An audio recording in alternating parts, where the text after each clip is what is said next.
SCP-522, Object Class Safe. SCP-522 appears to be a square swatch of red carpet, approximately 3.5 meters on each side. However, when a human being stands atop it, SCP-522 wraps itself around the victim with surprising speed. Once the victim has been completely enfolded, thousands of hair-like protrusions extend from the surface of the carpet and dig into the victim's skin, quickly draining them of blood over the next minutes.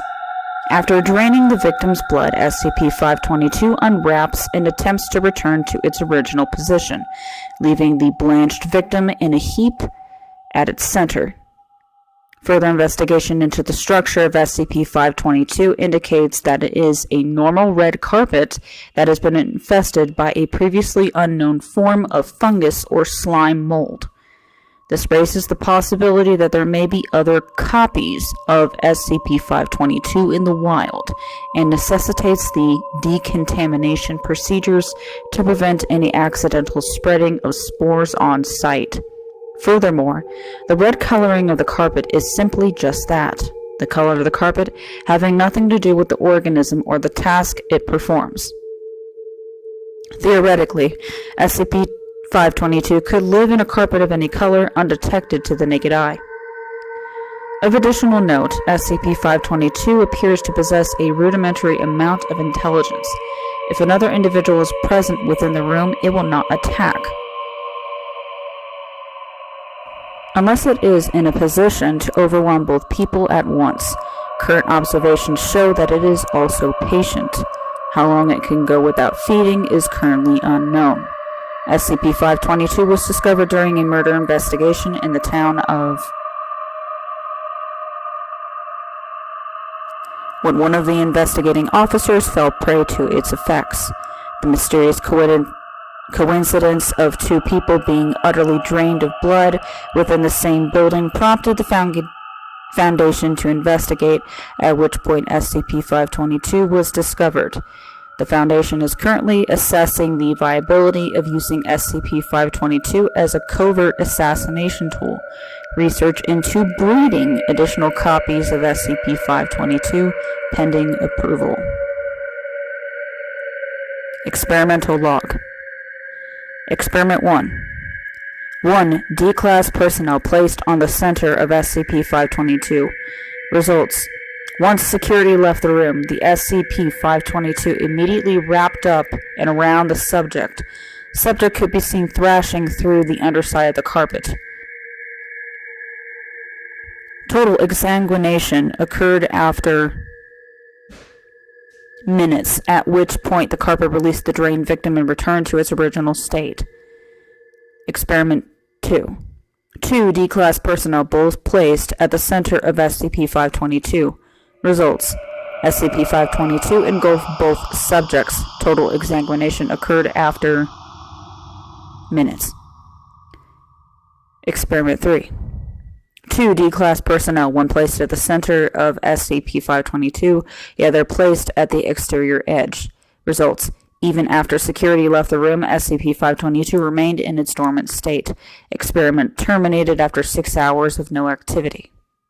Experiment 4. 2 D-Class personnel one placed at the center of SCP-522, the other placed off SCP-522 entirely. Results. Even after security left the room, SCP-522 remained dormant. Experiment terminated as per previous.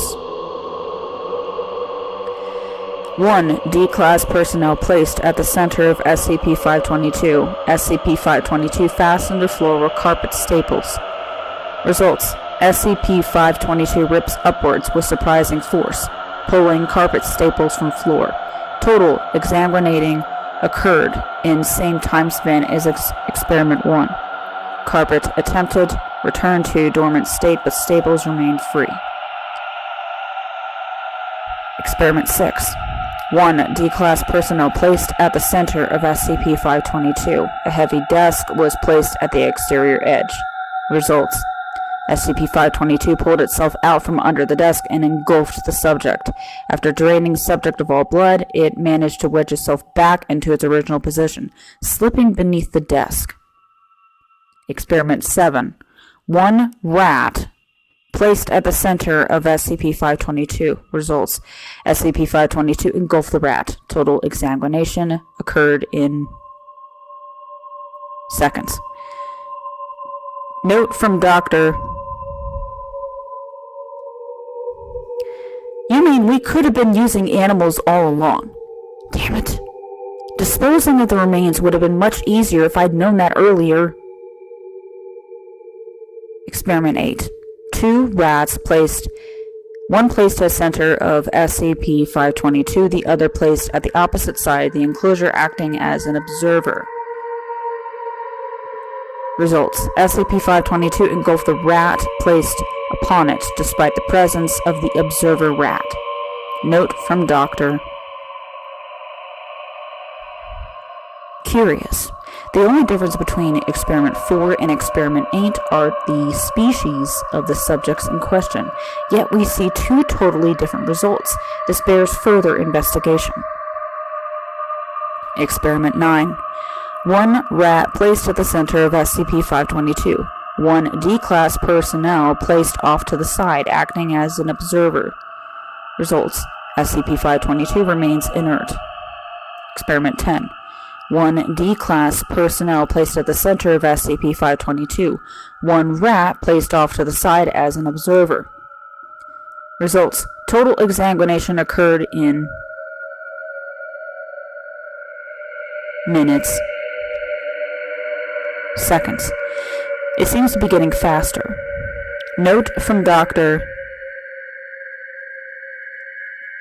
It appears SCP-522 is able to determine whether or not a person is in the immediate vicinity. How it makes the determination as to when it is safe to act has yet to be determined, but it does not seem to realize that we're observing it with the cameras. End experimental log. Special containment procedures. SCP-522 should be kept in an airtight room with adequate light sources. Hazmat suits are strongly advised, as anyone leaving the room must go through a thorough decontamination process to prevent the potential spread of SCP-522. Once every 2 weeks, one pig, or animal of equivalent body mass, is to be placed at the center of SCP-522. Except for the purposes of experimentation, at no point should any person stand on SCP-522 while alone inside the enclosure. For this reason, all personnel entering SCP-522's containment room should be accompanied by another person.